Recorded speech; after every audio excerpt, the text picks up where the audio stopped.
Vos saúdo com a paz do Senhor. Livro do Apocalipse, capítulo de número 4. Apocalipse, capítulo de número 4. Nós vamos ler o versículo de número 5. E com o teu exemplar da Bíblia aberto, depois nós vamos ler o capítulo 5 e o seu versículo de número 6. Enquanto você procura e folheia, eu quero externar minha gratidão a Deus pela sua bondade, por permitir que eu pudesse estar aqui essa noite pela primeira vez, contribuindo neste congresso de tamanha relevância, não só no Brasil, mas também em todo o mundo. Quero agradecer e louvar a Deus pelos 1.037 missionários que essa igreja enviou por todo o mundo, a toda a diretoria, a todos os membros dessa igreja, na pessoa do pastor presidente, pastor Gilmar Miguel, sua esposa, sua família, ao vice-presidente, pastor Adriano, sua família, pastor Silas, pastor Abner, que Deus os abençoe, grato pela confiança, por permitir que eu pudesse estar aqui. Trago saudações do meu pastor presidente, deputado federal, pastor Paulo Freire, e de toda a nossa igreja em Campinas, de nossa convenção CGADB. Deus os abençoe em nome de Jesus. Quando eu recebi o tema apressai, e esse apressai é porque há sinais de esperança a uma humanidade corrompida, sofredora e sem Deus. Mas o cristão, ele tem uma bendita esperança. E este livro que nos fascina, este livro que nos empolga e que abrilhanta os olhos daqueles que amam as profecias futuras, o livro do Apocalipse e a mensagem essa noite nos trará essa esperança de volta ao nosso coração, caso ela tenha sido perdida. Versículo de número 5, os irmãos encontraram, digam amém. E do trono saíam relâmpagos, trovões e vozes, e diante do trono ardiam 7 lâmpadas de fogo, as quais são os 7 Espíritos de Deus. Diga bem forte: os 7 Espíritos de Deus estão diante do trono. Capítulo 5, verso 6, por gentileza. E olhei e vi que estava no meio do trono e dos 4 animais viventes, e entre os anciãos um cordeiro, como havendo sido morto, e tinha 7 chifres, 7 olhos, que são os 7 Espíritos de Deus, enviados a toda a terra. No capítulo 4, verso 5, você disse bem forte que os 7 Espíritos de Deus estão diante do trono. Mas no capítulo 5, verso 6, os 7 Espíritos de Deus é enviado para a terra. Há uma pergunta que paira essa noite neste congresso: o porquê que os 7 Espíritos de Deus do capítulo 4 está diante do trono, e porquê que no capítulo 5 ele é enviado para a terra? O que aconteceu entre o capítulo 4 e o 5 que mudou a logística dos 7 Espíritos de Deus? Antes de tomar o seu assento, quem são os 7 Espíritos de Deus? Isaías 11 diz: o espírito de temor do Senhor, de conselho, de fortaleza, de entendimento, de conhecimento e de sabedoria. Ele é o Espírito Santo de Deus. Toma o seu respectivo assento em nome de Jesus. Este livro, que tem 22 capítulos, 404 versículos, 12.000 palavras e 9 perguntas. Apocalipse é a revelação, e a expressão grega para revelação é tirar o véu. É Deus descortinando e desvelando para que João pudesse escrever as coisas que vistes, as que são e as que hão de acontecer. É perceptível e plausível enxergar Cristo como o tema central do Apocalipse. E não só o tema central do Apocalipse, ele é o tema central da Bíblia.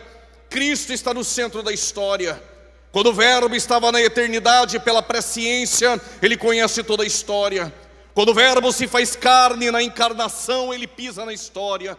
Mas quando ele sobe a súmpita aos céus na ascensão e senta à destra do Pai, ele mantém o controle da história em suas mãos. É por isso que no capítulo 1 ao 3 deste livro ele se apresenta como o rei e o sacerdote.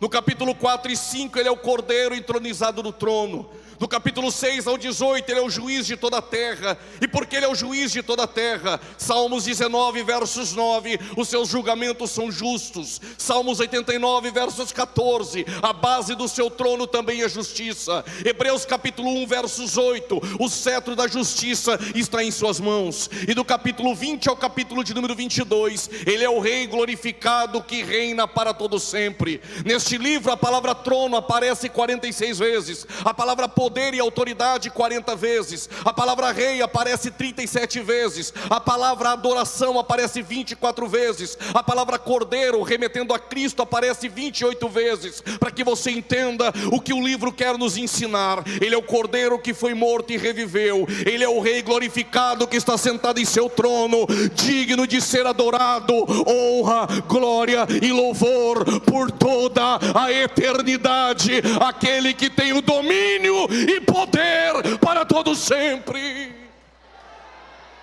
A revelação veio de Deus a Cristo, de Cristo a um anjo, de um anjo a João, e de João até nós. 175 vezes aparece a expressão anjos no Novo Testamento, 67 vezes só no livro do Apocalipse, mas eles tiveram participações diretas no ministério de Cristo. Quando Jesus nasceu, quem o adorou foram os anjos. Quando ele está 40 dias sem comer e provavelmente sem beber, quem levou pão foi um anjo. Quando ele está no Getsemane em agonia, quem foi o consolar foi um anjo. Domingo pela manhã, quando ele ressuscitou, quem disse que ele não estava mais no sepulcro foram os anjos. Quando ele ressuscitou, ficou 40 dias com os discípulos, subiu a súbito aos céus, quem disse? Varões galileus, este mesmo que vocês viram subir, em breve, em breve, em breve, em breve, ele voltará. Mas para pregar o evangelho, ele não chamou os anjos, ele chamou eu e você. Mas nós somos imperfeitos, sim, mas aquele que começou a boa obra, mas aquele que começou a boa obra, mas aquele que começou a boa obra é fiel para terminar.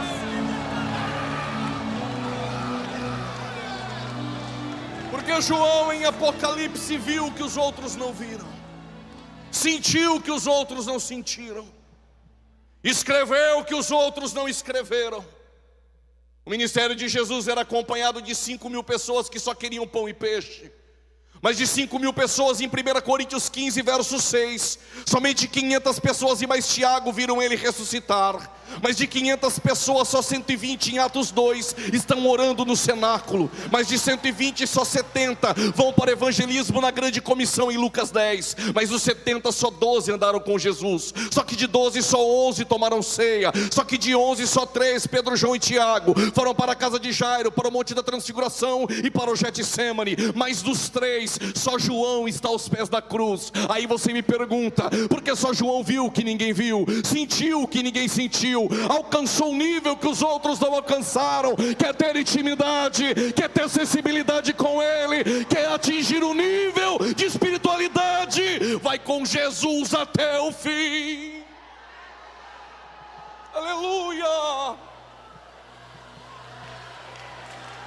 Filho de Zebedeu e de Salomé, irmão de Tiago, companheiro na aflição, no reino e na paciência.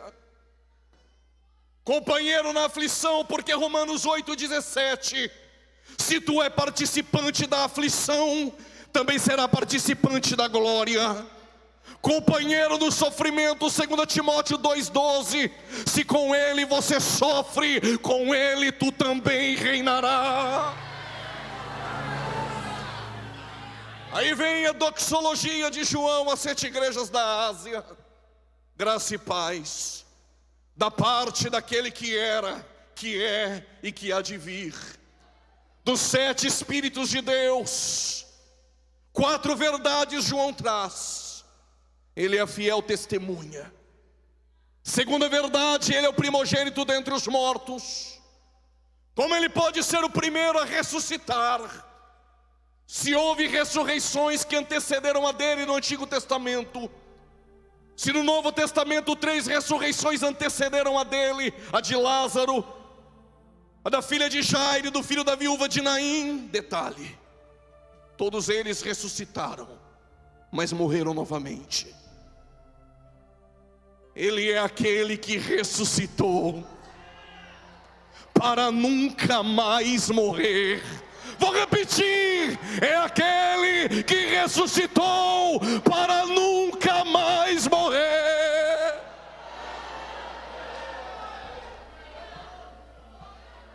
O texto diz que ele é o principal dos reis da terra. Repito, ele é o principal dos reis da terra. Toda atenção é pouca. No ano 606 a.C., os caldeus, a Babilônia, com o chefe da guarda Nabuzaradã e Nabucodonosor, invadiram Jerusalém a primeira vez. Levaram a classe nobre ao cativeiro, entre eles Daniel, Misael, Ananias e Azarias. Daniel está colocado dentro do cativeiro babilônico. Invadiram a segunda vez no ano 597, levaram 10.000 e Ezequiel. Ezequiel não está dentro do palácio, Ezequiel é colocado às margens do rio Quebar.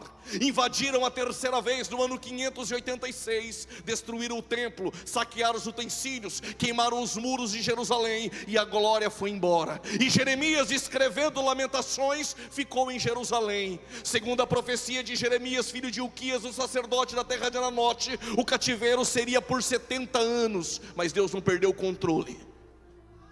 Não, tu vai dar glória daqui a pouco. E por que ele não perdeu o controle? Porque mesmo no cativeiro, ele tem um Daniel dentro do palácio, ele tem um Ezequiel às margens do rio Quebar, ele tem um Jeremias em Jerusalém. Não entendeu? Eu vou explicar. Ele tem um Pedro na Judéia, ele tem um Filipe em Samaria, ele tem um Paulo dos confins da terra, ele tem uma menina na casa do Naamã, ele tem um José na casa do Potifar. Deus não erra o plantio. Aonde ele te colocou, é aí que ele vai te usar. Ai, achei que eu mandar. Deus coloca pessoas específicas em lugares estratégicos. Deus não errou ao teu respeito. Aonde Ele te colocou, é aí que Deus vai te usar.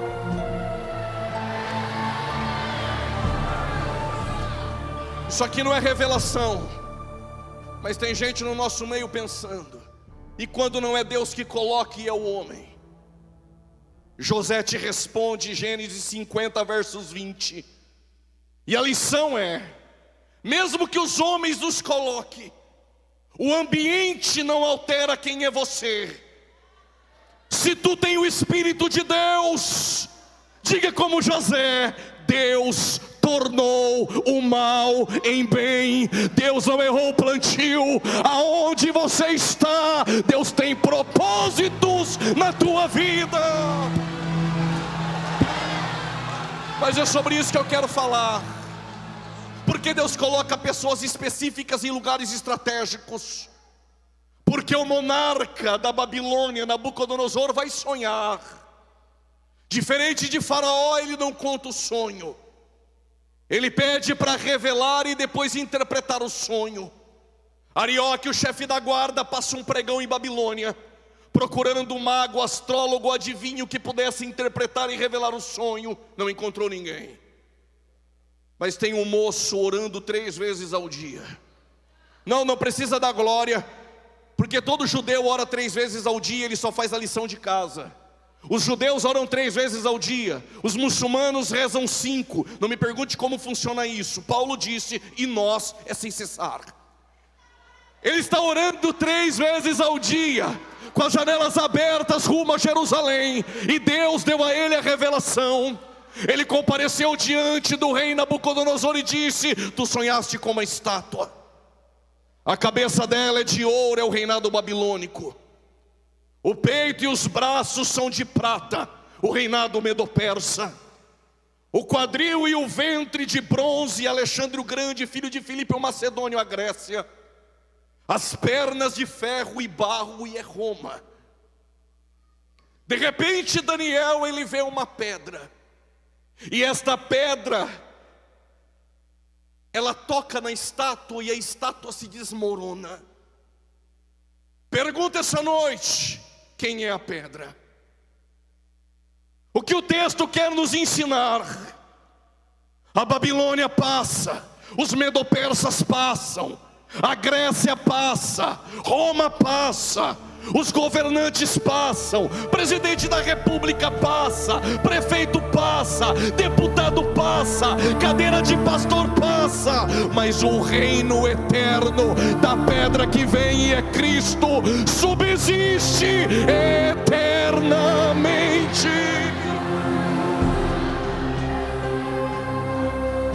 Quem é esta pedra? Sobre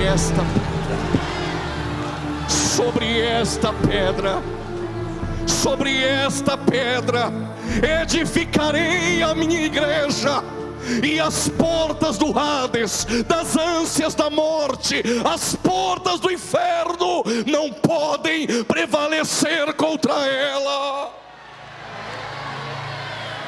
Ele é o principal dos reis da terra.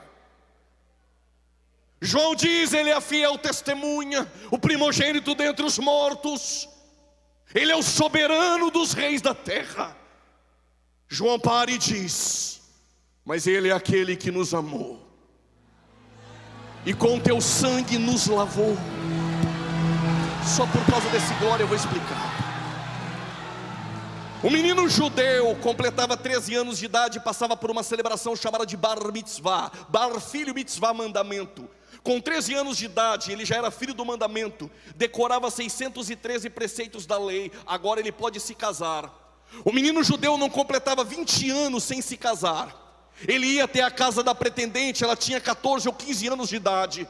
Ele levava uma quantia de prata no bolso para pagar o dote, levava o suco de uva e levava um contrato. Ele chegava na casa da pretendente, batia na porta, os pais dela abriam, ele entrava, olhava para a moça e dizia, quer se casar comigo? Se ela dissesse, eu quero, ele pegava a prata, colocava na mesa e diria para os pais, tá pago o dote, tua filha é minha, ela tem um dono. Ele dava o suco de uva para ela beber e assinava um contrato. Se ela disse sim para o casamento, ela bebia. Enquanto ela bebia, ele fazia uma declaração de amor a ela solenemente. Qual é a declaração? Na casa do meu pai eu tenho um lugar para te levar. Mas ele não levava ela naquele momento. Ele virava as costas e ia para a casa do pai preparar um lugar.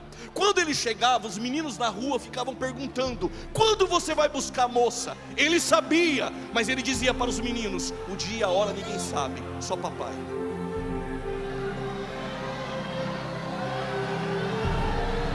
Não, segura que eu não terminei. Eu vou explicar isso aqui melhor. Ele deixou a eternidade, se fez carne e não deixou de ser Deus. Você não entendeu? Eu vou dizer de novo. Ele se fez carne e não deixou de ser Deus. Como homem ele chora por um amigo, mas como Deus ele disse, sai para fora Lázaro. Como homem ele disse, tenho sede, mas como Deus ele diz, quem tem sede vem, eu tenho água da vida eterna. Como homem ele disse, estou cansado, mas como Deus ele sobe numa montanha e diz, vinde a mim os cansados e sobrecarregados, que eu vos aliviarei. Como homem ele dorme na popa do barco, como Deus, quem é este, que até o vento e o mar lhe obedecem?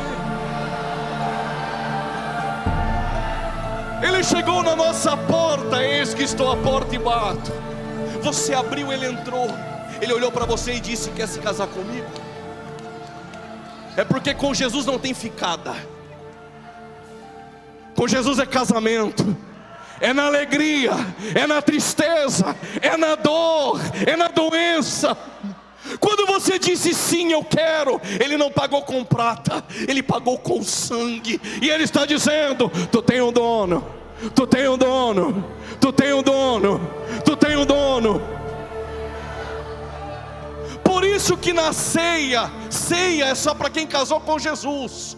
Quando você está bebendo, tem uma declaração de amor, só para os casados com Jesus. A declaração lá vai, não se turbe o vosso coração, crede em Deus e também em mim. Na casa do meu pai, na casa do meu pai, eu tenho uma morada para te levar.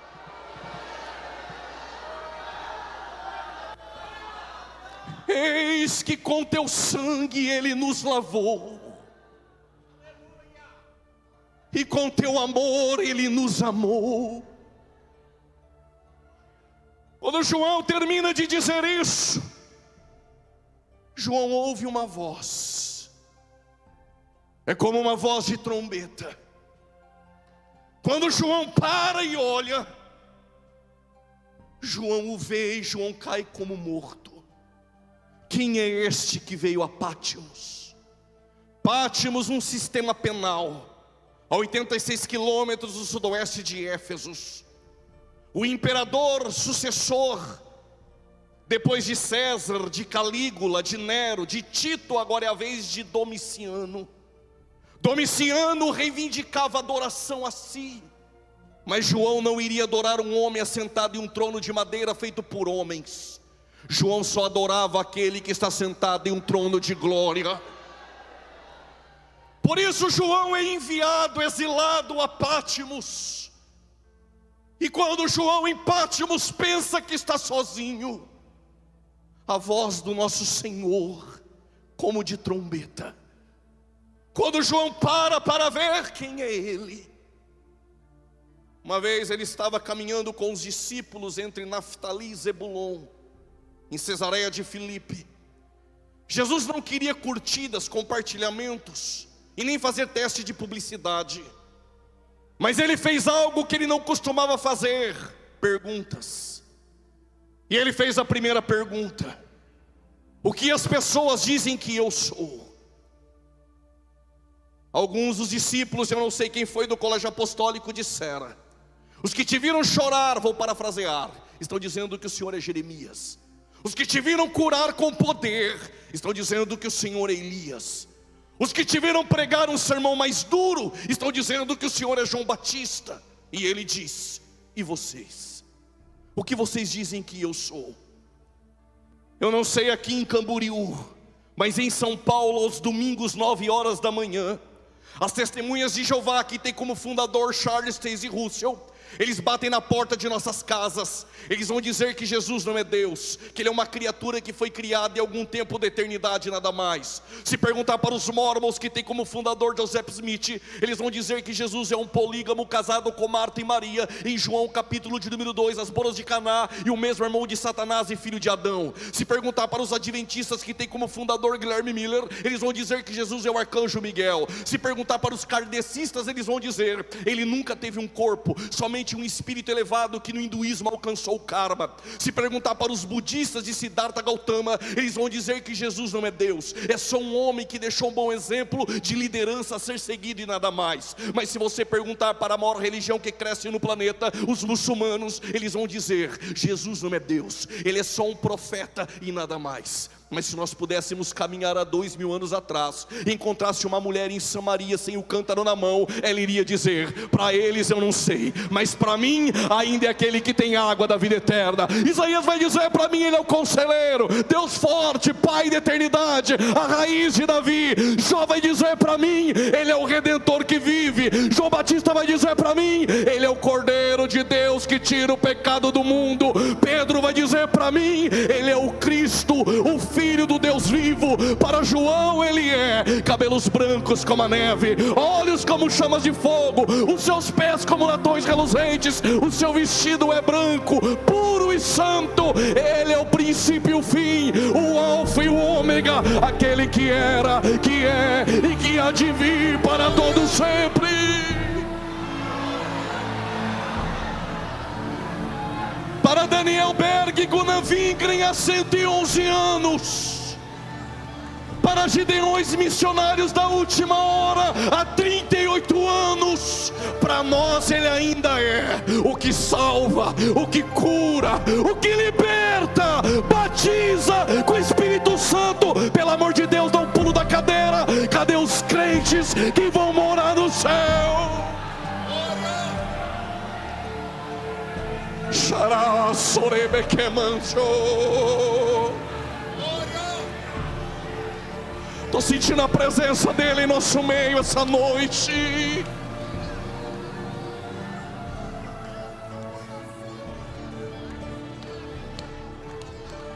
Quando João olha, cabelos brancos como a neve, fala da eternidade, olhos como chamas de fogo. Ele sabe coisas ao teu respeito que nem você sabe. O seu vestido não foi confeccionado em Damasco, Magdala ou em Tiro, mas na eternidade. O seu vestido é branco e puro porque ele é santo. 2 Coríntios 5:21, Paulo diz: nele não há pecado. 1 Pedro capítulo de número 2, versos 21 e 22, Pedro diz: ele não cometeu pecado. João 6,69, João diz: ele é o santo de Deus. Hebreus capítulo 4, versos 15, em tudo foi tentado, mas sem pecado. Alguém poderia levantar as mãos nesse congresso e dizer: Paulo, Pedro e João e o autor aos Hebreus é do time de Jesus, não vale. Então eu vou trazer 4 que jogavam contra e que atestaram que ele é santo.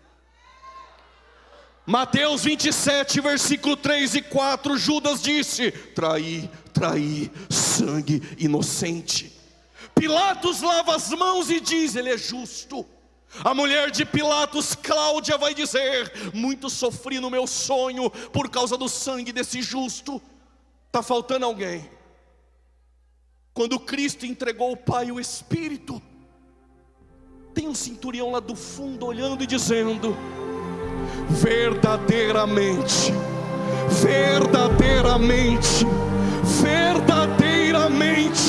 ele é o Cristo, o Filho do Deus vivo. Quem é ele? João escreve: a igreja de Éfeso, Esmirna, Pérgamo, Tiatira, Sardes, Filadélfia e Laodiceia. Para todas elas ele se apresentou de maneira distinta. Para Éfesos é o que está no meio dos castiçais. Para Esmirna, o que foi morto e reviveu. Para Pérgamo, da sua boca uma espada aguda. Para Tiatira, os seus pés como latões reluzentes saindo da fornalha. Para Sardes, aquele que tem os 7 Espíritos de Deus. Para Filadélfia, aquele que tem a chave de Davi. E para Laodiceia, o Amém, a fiel testemunha. E o que nós aprendemos com as 7 igrejas da Ásia? A primeira coisa: o relatório dos homens é diferente do relatório dos céus. Vou repetir: o relatório dos homens é diferente do relatório nos céus. A igreja de Esmirna, relatório dos homens: sou pobre. Relatório nos céus: aqui ela é rica. Igreja de Laodiceia, relatório dos homens: rica sou e de nada tenho falta. Relatório da eternidade: pobre, cega e nu. Igreja de Filadélfia, relatório dos homens: tem pouca força.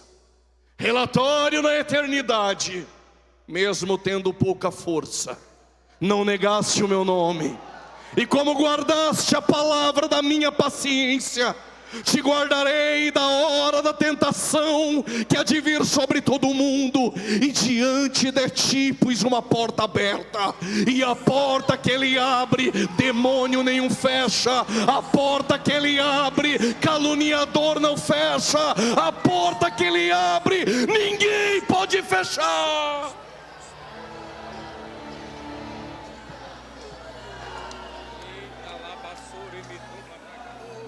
Aprendo mais uma coisa com as 7 igrejas da Ásia: todas elas têm reprimenda, elogio, exortação e promessa. Só tem uma que não tem elogio: Laodiceia. E só tem 2 que não tem reprimenda: Esmirna e Filadélfia. Mas para todas elas ele disse uma frase: e quando eu disser, não sou movido a glória a Deus, mas quando eu disser, tu tem 2 opções: ou ficar aí assentado, segurando nessa cadeira, tremendo de medo, ou levantar dela e glorificar a Ele. Qual é a palavra? Palavra de Jesus: eu conheço as tuas obras.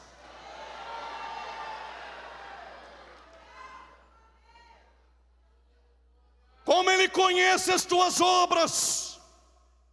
A recompensa não virá dos homens. A recompensa, ela vem da eternidade. Vou contar uma história que o cerne dela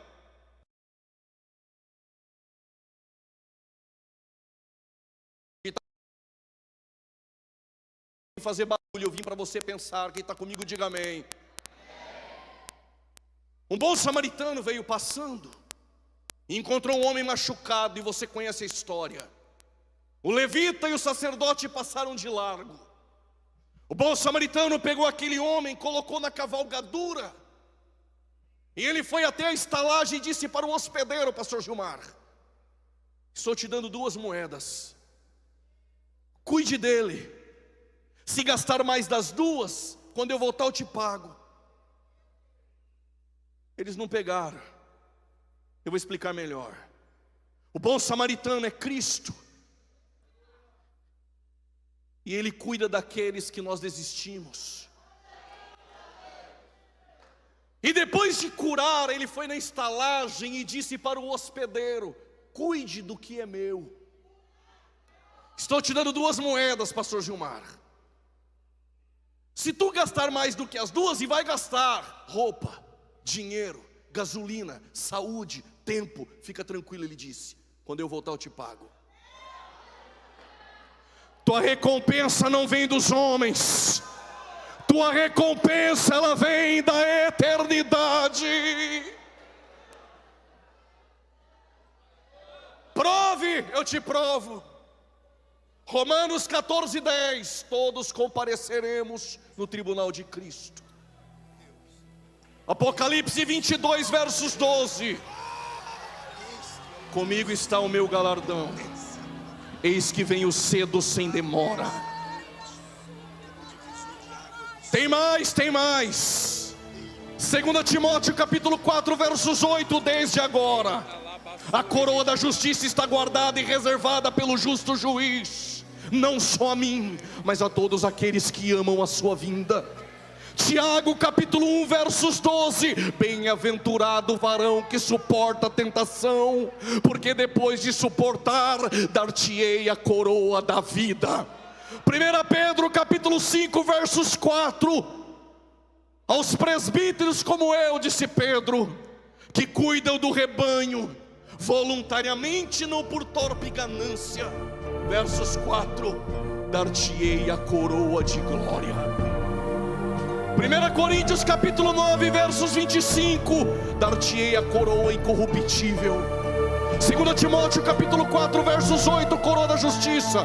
Tiago capítulo 1, versos 12, coroa da vida. 1 Pedro capítulo 5, versos 4, coroa de glória. 1 Coríntios capítulo 9, versos 25, coroa incorruptível.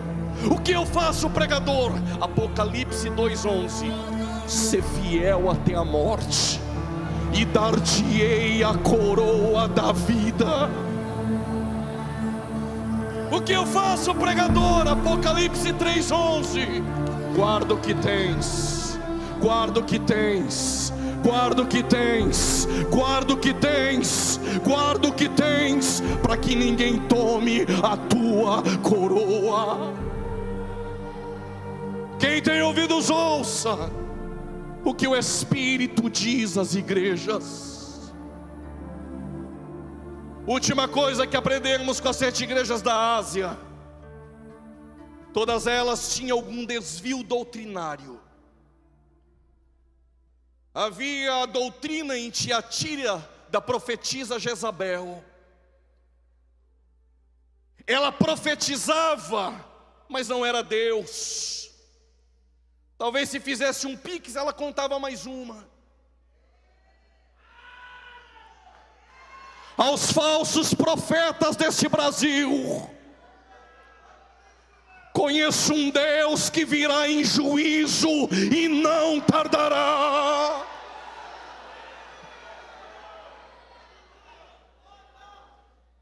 Mas havia também a doutrina dos nicolaítas.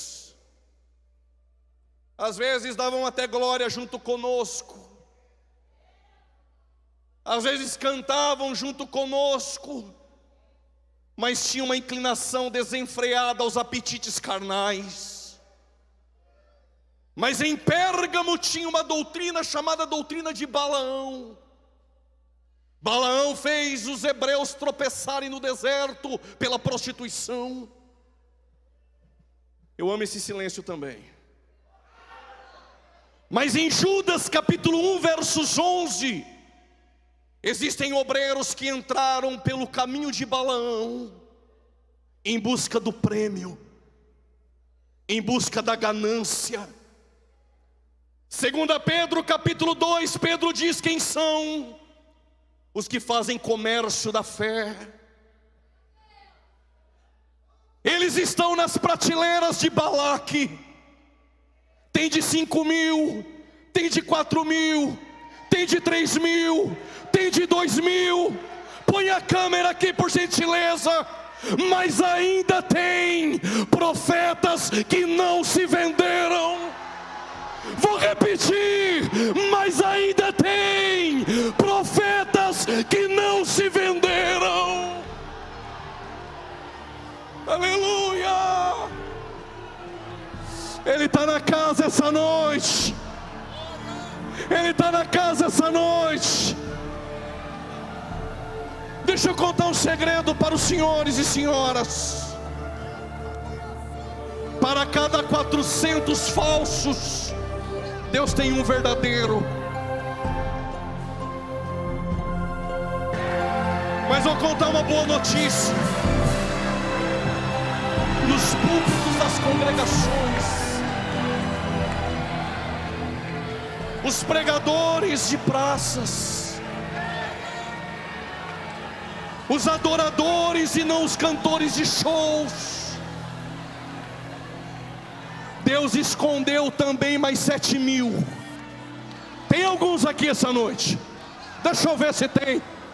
Deixa eu ver se tem. Se não pode dar glória a Deus, eu sei em qual você está, qual o lugar que tu está. Mas ainda tem profetas, adoradores que não se venderam. Sinta a presença do Espírito em nosso meio.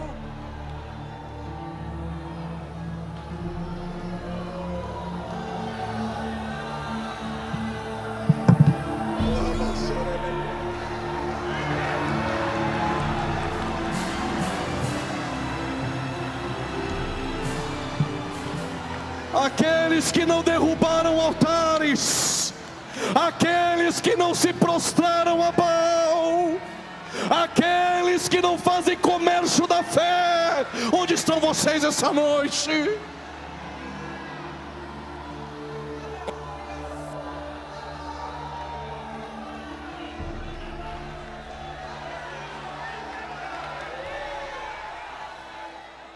Olhem para cá, por gentileza. Segura, porque eu preciso terminar. Antes de ir para os autos conclusos, eu quero deixar 2 pontos aqui agora. Aos jovens pregadores dessa geração, os agendas abertas, deixa eu dizer algo. Quando eu estava indo para Israel, próximo ao Mar Morto, eu vi centenas de plantações de tâmaras ao meu lado direito.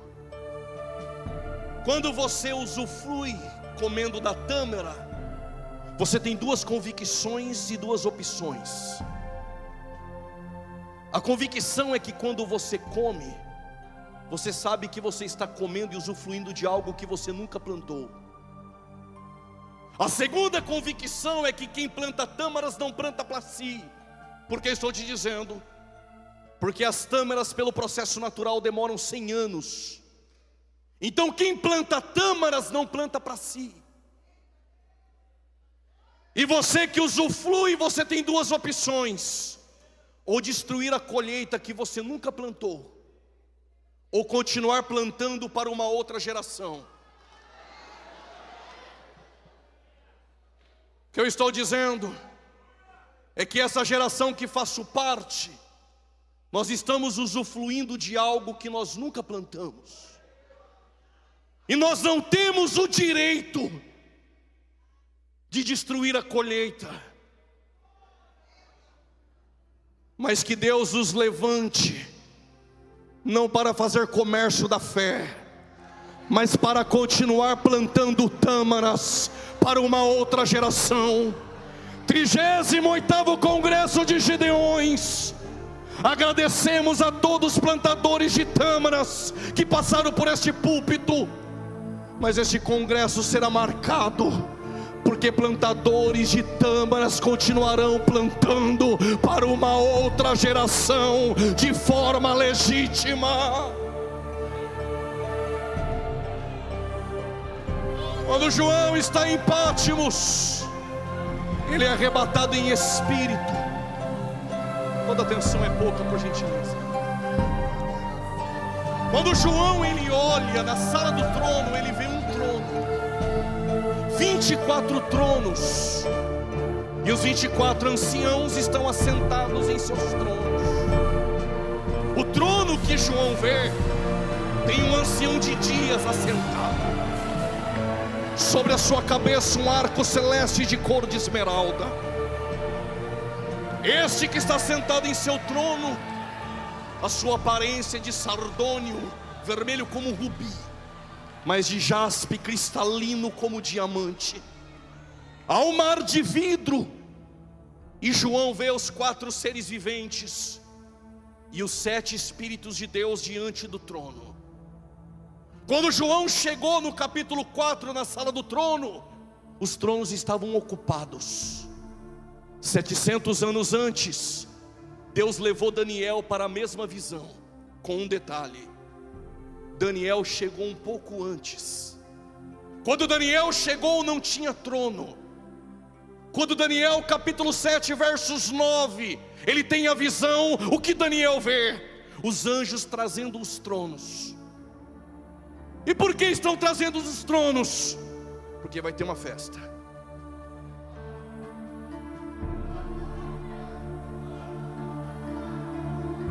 Só que o Daniel, ele vê os tronos sendo trazidos, e quando João está lá, ele já vê os tronos ocupados. E João vê um livro selado, por dentro e por fora escrito. E de repente um anjo forte, ele vem na direção de João e diz: João, nem nos céus, nem na terra, e nem nas partes baixas dela, ninguém é digno de abrir o livro e desatar os teus selos. João começa a chorar. Daniel capítulo de número 7 versos 13. O que Daniel viu? O ancião de dias se assentou no seu trono. Os 24 anciãos assentaram em seu trono, mas foi trazido um outro trono à destra. E o que Daniel viu? Um semelhante ao Filho do Homem, subindo em meio às nuvens. E quando ele chega nas nuvens, o que Daniel vê? Versículo 13. Os anjos recepcionam ele lá na portaria e vão trazer ele até o ancião de dias. Mas enquanto o Filho do Homem está subindo lá em cima, João está chorando. E porque João está chorando, ninguém é digno de abrir o livro. Enquanto ele está chorando, Jesus está dizendo aos discípulos: ficai em Jerusalém, até que do alto sejais revestidos de poder, para ser minhas testemunhas da Judéia, Samaria e nos confins da terra. E Daniel viu ele se ocultando em meio às nuvens. O que Daniel viu? Ele subindo em Atos capítulo 1 versículo 9, 10 e 11. Os discípulos olhando fitos ao céu, e ele se perde em meio às nuvens. E os anjos dizem: varões galileus, este mesmo que vocês irão subir, ele voltará. Enquanto João está chorando, em meio às nuvens ele aparece lá na portaria. Um dos 24 anciãos se levanta, e João está vendo o trono, o ancião de dias, os 4 seres viventes, os 24 anciãos e os 7 Espíritos de Deus, que é o Espírito Santo, está do lado do trono. De repente um dos 24 anciãos diz: João, não chores. Está entrando alguém lá na portaria. Quem é ele? é o leão da tribo de Judá, é a raiz de Davi, é aquele que foi morto e está vivo para todo sempre. E quando ele está caminhando, os 4 seres viventes, um semelhante à águia, um semelhante ao leão, um semelhante ao filho do homem, um semelhante ao boi, se prostram. Os anjos se prostram. Os 24 anciãos começam a cantar um novo cântico: digno é o Cordeiro, de honra, de glória e de louvor. E que compraste para Deus tribos, línguas e nações. Segura um pouquinho. Quando ele entra, os 7 Espíritos de Deus descem.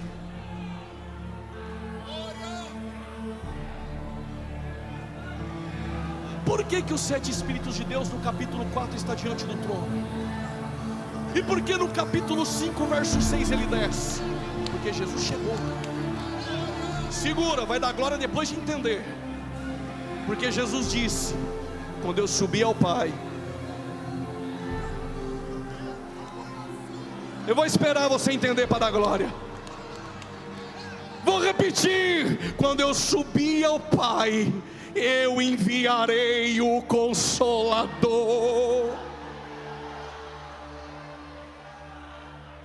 Faz assim para ele. Se ele não dá glória é porque está ruim mesmo. Ele está no meio de nós. Ele está no meio de nós. Se tu pode levantar a tua mão aos céus e adorar a Ele.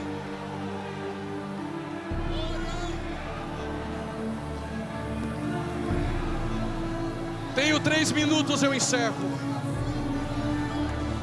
Quando os 7 Espíritos de Deus vai descer, porque Jesus subiu, tem 120 orando. Não escandalize com aquilo que eu vou dizer. Tem um no meio dos 120 que no ministério ele caiu na quinta. Deus levantou ele pastor no domingo. Ouvi um aleluia. Vou repetir de novo. No meio dos 120 tem um que caiu no ministério na quinta. Deus levantou ele pastor no domingo. Jesus chamou ele para orar e disse: Pedro, antes que o galo cante 3 vezes me negarás. Quantas vezes? No Getsemane ele dormiu 3 vezes. No Sinédrio negou 3 vezes. Jesus foi para Galileia e fez 3 perguntas. Eu vou repetir. Ele dormiu 3 vezes. Na quinta-feira ele negou 3 vezes. O que Pedro pensou? Neguei diante do Pai. Porque se eu neguei a Cristo, eu nego o Pai. Para mim acabou. Só que Jesus disse: eu espero vocês na Galileia. Segura. Dormiu 3 vezes. E na quinta-feira negou 3 vezes. E no domingo Jesus apareceu e fez 3 perguntas. Porque no mesmo lugar que negou, ele prega, e quase 3.000 almas se convertem. É noite de restauração para o teu ministério. Ele ainda acredita em você, o Espírito da verdade.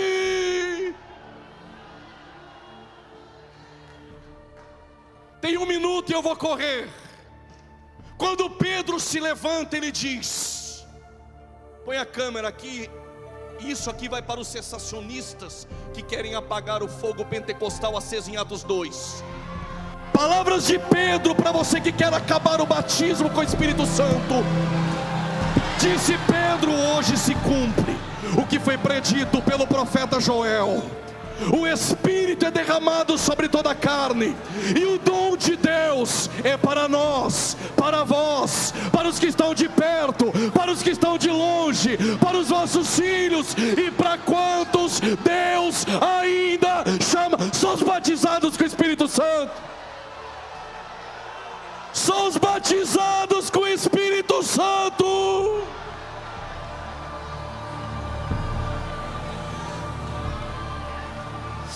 Sinta a presença, sinta a presença desse Espírito. Fala em línguas, pula da cadeira, profetiza, O diabo tem que ouvir, os sensacionistas têm que ouvir o barulho de línguas estranhas.